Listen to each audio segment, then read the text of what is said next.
Assalamualaikum warahmatullahi wabarakatuh. Hai, saya Amalia Ramadhani, salah satu mahasiswi dengan NIM 2007015020044 dari Fakultas Psikologi Universitas Negeri Makassar. Kali ini, saya akan memberikan sedikit psikoedukasi kepada orang tua atau pasangan yang sudah menikah mengenai dampak perceraian orang tua pada anak. Pembuatan video psikoedukasi ini yaitu sebagai pemenuhan tugas akhir dari mata kuliah psikologi keluarga.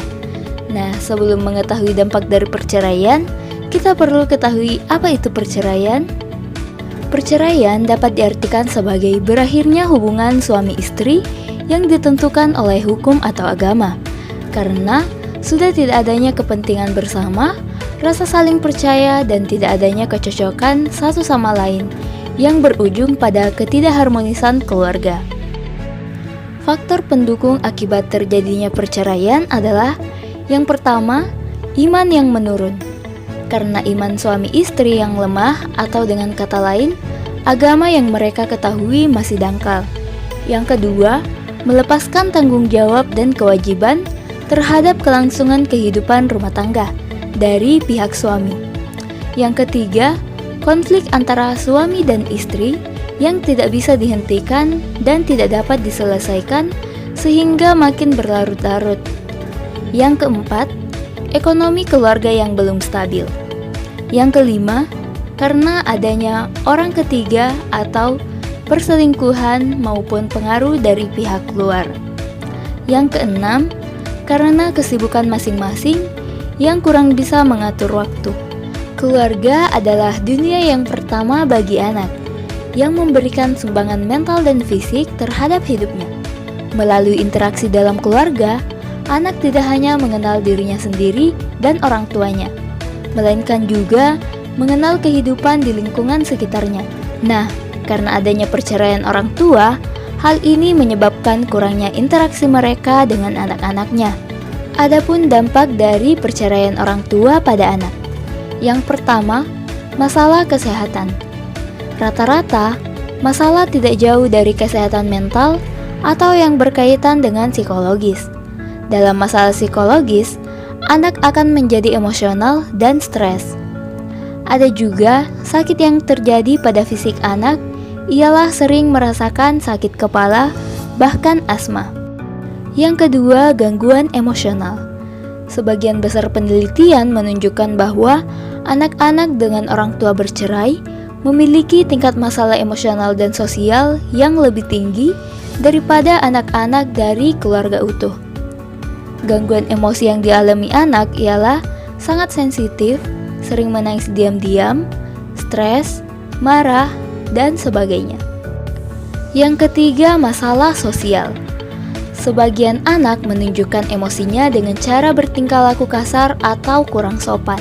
Kalau tidak dikendalikan, sikap itu bisa berlanjut menjadi pemberontakan, melanggar aturan sekolah, berbohong pada keluarga, dan sebagainya.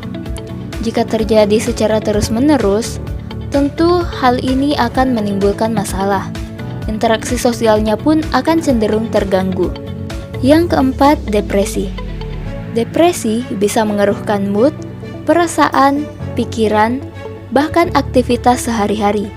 Hal ini terlihat dari cara anak berinteraksi, negative thinking, memendam banyak hal, dan sebagainya. Yang kelima, trauma.